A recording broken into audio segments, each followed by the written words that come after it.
can't just sell to one market. You have to sell to multiple markets. And so I think that will be harder, right? And with a tariff regime, if it's in place. On the other hand, the venture capitalists are looking for new opportunities, and in places like Indonesia are growth opportunities, so there may be more money coming here. If I knew, this would be easy, but I think right now we don't know very well what will happen. I do think the first thing is as long as we don't know, nothing may happen. Yeah. What do you think about AI? Does it play a significant role in the future of venture capital? Like for decision making or other factors? So I think AI is really important. I know you're all college students, and I know now as a teacher and professor that AI is, my students all use it. I encourage them to use it, but it changes the way we do everything. I think most startups now are trying to use AI, even if they're not an AI company. Okay, so it becomes a way to do things more cheaply, and if your competitors are doing it, you have to. So whatever business you might be thinking about, I do think you have to think about that. But in some ways, that's no different than you saying you have to use a computer, right? Or you need to use a phone, right? It's just a piece of technology that needs to be a part of your business. If you're not developing AI, it probably just becomes another tool you need to use. I guess the bigger question is it going to change? Is it going to change some markets? I think it will. But I like to think that the skills you're learning as a student right now, critical thinking, structuring your thinking, basic analysis, those are still going to be valuable. One of my experiences as a professor is and a teacher is that AI can give you great answers for your homework and your tests, right? It can, and it can give you absolutely terrible answers as well. True. Okay, and so then it's still upon you to identify this was the good answer and use AI to make you more productive. You gotta pay with the pro version. Oh my god! It's the same problem. I mean, I think it's a little better. But honestly, the same thing is there, and that's gonna. And I think your AI question, it'll affect startups.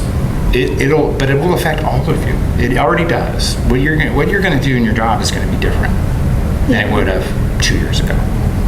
The way of working is like shifting because of AI. I think and I hope it is a tool, and it's like any other tool. You can use it well or you can use it poorly, and what's going to matter for you is to say to your employees, I'm using AI to make me better at my job, right? I'm not just hoping it's right. I have seen answers from my students that are so bad they sound good but they're actually completely wrong. The wording is good, but the substance and the critical use of it is not there. So I use it myself. I love it. It's amazing. Yeah. So previously you said that the success rate of startups are less than 1%. It's hard to say. Maybe 10%. Okay, so how do you think venture capitalists would handle that? So if you look at, there's a lot of venture capitalist firms. Okay, so if you look across the globe, there are thousands of them. And we know of cases where there are famous firms, Kleiner Perkins, Sequoia, who have done very well. But the thing about it is that most of them don't actually do that well. Okay, this is really hard to do, even for very, very smart and hardworking people, to identify risky companies that will actually do well. And So part of what the industry is being a banker. It's managing other people's money, and the venture capitalists they make money in two ways. One is by charging a fee, regardless of how the investments do. They charge a fee. And that's great. You can charge a fee, and the other is sharing in the profits when it goes up. And so the venture capitalists they do manage their risk by taking fees. But they also, again, they're very accepting of risk. Right? They understand that this is risky and presumably have the resources to do okay regardless. Yeah. Okay, so in your personal opinion, is like venture capital something you can study because we have to like consider many risks and stuff, or is it more towards learning by doing? If you want to be a venture capitalist, I would say there's no substitute for learning by doing. So many venture capitalists in the U.S.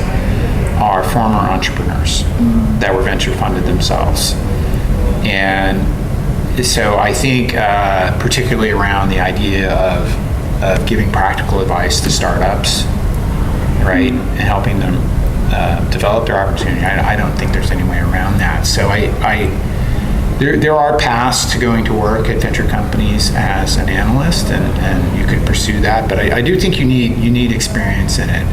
The stuff I can tell you as a scholar may help you understand the industry at all. I don't think it's necessarily going to help you completely doing your own investing. There's really no substitute for getting in there and doing it yourself. Yeah.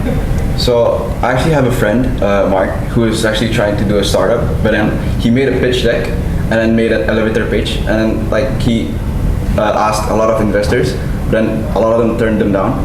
So what advice would you give to him? Or like, does he need to go to like a venture capitalist, or like goes to like a bank to get like at least some capital to start his business? His business like a agricultural farming, hydroponic farming. Yeah. So venture capital, it usually sits at a kind of a later stage actually for most startups, and so the typical way, and there's a lot of different paths, but the typical way that people would start a company is they finance it themselves to start, right? And that can just mean that you quit your job and move back home so your costs are low and you develop your ideas, and then you would raise money from your friends and your family, and then you may go to what are called angel investors, which are individuals who are wealthy and do private investments, and then you would go to venture capital at that point. And there are people that they grow big companies without venture capital. Because venture capital comes with some downsides, right? So they are giving you money, but they are taking control of your company too, right? So it's not uncommon, for instance, to hear of founders who get venture capital who get fired from their own company, right, and replaced as the CEO, for instance. And so I don't know precisely why your friend was turned down, but I would say that a normal path is to raise money privately first and have some development, and then again you're looking at cases where these guys are very good at demanding deals that are pretty tough. There are also maybe, and I don't know so much about Indonesia, but in the U.S. there's sometimes are grant programs from governments. I know you have an incubator here at school. That's another good place to start to develop your ideas before you go out to that market. Yeah.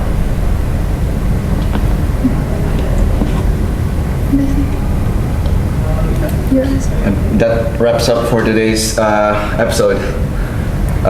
Huge thank you for our guest, Professor David, for the insights, for bringing a real-world perspective and answering our questions, and truly valuable stuff for anyone navigating the world for startups and venture capital. And thanks for tuning in. We hope you found this as insightful as we did. I'm Michelle. I'm Adi. And I'm Kira. And Kaylin. Behind the camera. We hope this conversation brings you fuel to start up your startup journey. Until next time. Thank you. Great Thank questions. you. Great questions. Thank you so much you so for your much. time.